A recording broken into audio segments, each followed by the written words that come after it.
ngayon, habang naglalagat si Jesus, at malapit na siya sa kanyang nayon, ay patuloy na, siyempre tayo bago magpunta, talaga magpe-pray tayo, yung takong bahay na pupuntahan natin.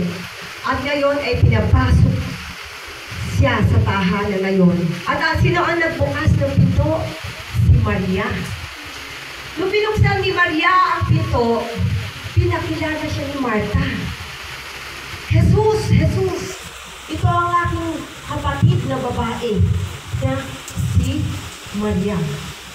Siya po ang aking kapatid at siya po ay isa sa talagang gusto na makarinig ng iyong salita.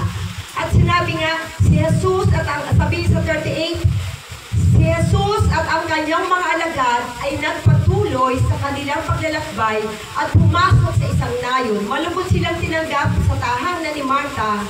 May kapatid nga siya, si Maria, yung nagbukas ng pinto. At naupo sa may paanan ng Panginoon upang makinig sa kanyang itinuturo. Nung ando na ang Panginoon